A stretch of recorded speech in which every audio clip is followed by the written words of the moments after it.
Sveiki, su jumis Arnoldas iš Kayak Shop ir šiandien apžvelgsime ne visus, bet dalį populiariausių priedų, kas montuojasi prie žvejybinių baidarių, žvejybinių valčių ir ką mes čia turime.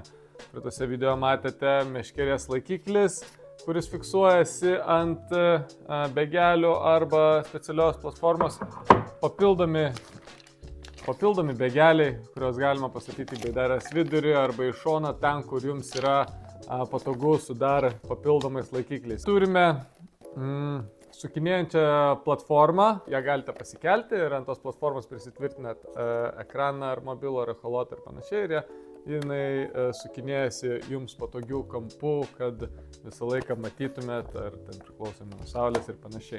Meškerių laikiklis, tai dvigubas meškerių laikiklis, jis daugiau naudojamas prie specialių dėžių hermetiškų arba valties prie borto, kur tiesiog prisigrėžia ir galite lengvai pasistatyti ten, kur jums patogu meškeres.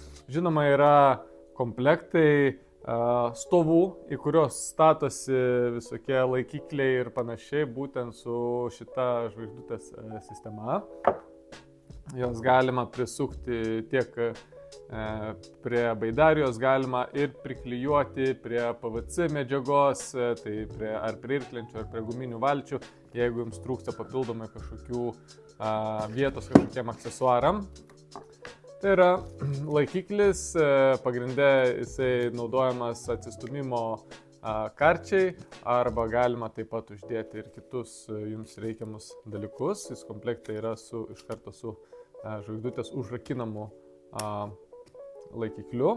Užrakinimas tai reiškia, kad kai įdedat būtent šitą vietą, jisai užsirakina ir nebeleidžia išlysti.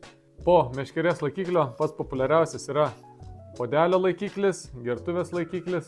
Galite kaip mašinoje visą laiką po ranka tiesiog kažkur pasidėti ir turėti kavos puodelį ar vandens butelį, kada norite jo atsigerti. Tai yra labai populiarus. Telefono, planšetės, ekrano laikiklis, reguliuojamas plotis ir stato taip pat reguliuojamas aukštis, kampas, šonus galite susidėti kaip jums patogu. Jis yra su apsauginė gumele, ją užtempėt, kad neiškristų ekranas į vandenį, jeigu bus kokia neplanuota situacija. Meškerės laikiklis, irklo laikiklis taip pat statomas į žvaigždutės formos dėkliuką. Papildoma konsolė, susidėti daiktams, buteliui, telefonui, raktam ir panašiai, toks kaip dėtuvė visiems papildomam daiktam, kad nepasimestų ir kad būtų šalia rankos.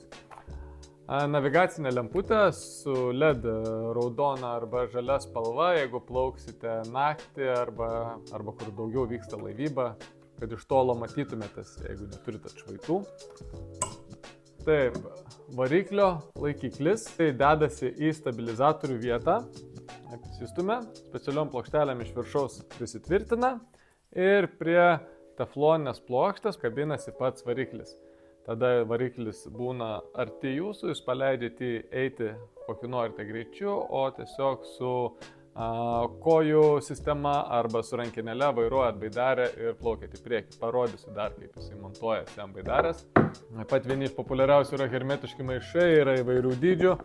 Tai jeigu jums reikia įsidėti kažkokį rankšluostuką ar kažkokių sausų dalykų ar telefoną ar panašiai, kad jums būtų jie tikrai visada sausi, nebijotų lietaus ir panašiai apsitaškymo, arba jeigu apsiversit, 100% visą laiką rūbai bus sausi. Greičiausiai pagrindinis dalykas plaukiant baidarėmis, ne tik žvejybinės, bet ir plaukimo metu, juosmens tašelę su vieta užtraukiama kairiai pusiai ir užtraukiama vandens dėtuvė dešiniai pusiai, taip pat užtraukiamas skyrelis iš priekio ir pagrindinis skyrius hermetiškai susilankstantis. Čia sudedat piniginę, raktus, degtukus, viskas, kas pagrindė bijo drėgmės, bet ką jūs norite būtent turėti po ranka, ir jeigu atsitiktų kokia nelaimė ar apsiverstumėt ir panašiai, ar lietus, ar praplaukia kitas laivas, aptaško ir panašiai. Visą laiką šio tašelė bus jums po ranka, šalia liemens ir visi daiktai, pagrindiniai daiktai, kas norite, kad nepasimestų, bus sausi ir išsaugoti. Taip, sekantis labai svarbus elementas, šnekam dabar ne apie patį variklį, o štai apie šią metalinę dalį, tai vadinasi T-baras, jisai statosi į baidarės, propelerinės baidarės minimo sistemą. Jeigu nenorit minti, įstatot šitą tiesiog vietą į propelerinę sistemą ir įleidžiat. Ir jūs turite variklį savo po ranka, paleidžiat kokį norit greičiu ir vairuojate ar su kojom, ar su rankenėle vairas, priklausomai nuo vairo sistemos. Tai yra žymiai paprastesnis variantas, nei konstruoti kažką ir burti iš galo. Iš karto tiesiog paruoštas T-baras ir vietoj minimo sistemos įstatot ir jūs jį turite. Taip pat neužilgo parodysiu, kaip gyvai tai turėtų atrodyti.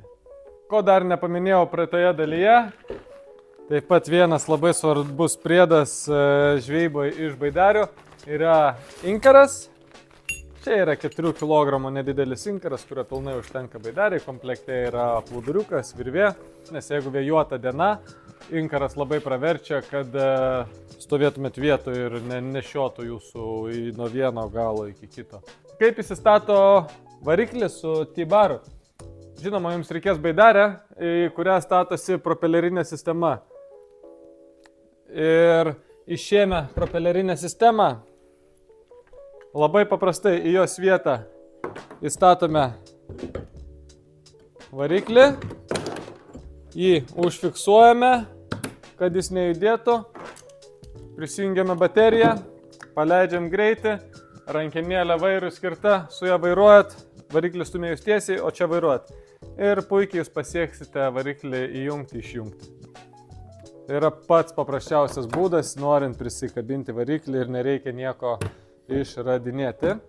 Kitas variantas, jeigu jūs turite baidarę, bet jūsų baidarė yra ne su propelerinė sistema, su pelekais arba visai neminama baidarė, dedate šitą papildomą detalę, šitas laikiklis statosi į stabilizatorių vietą, jisai prisiveržia štai su tokiamis paprastomis plokštelėmis.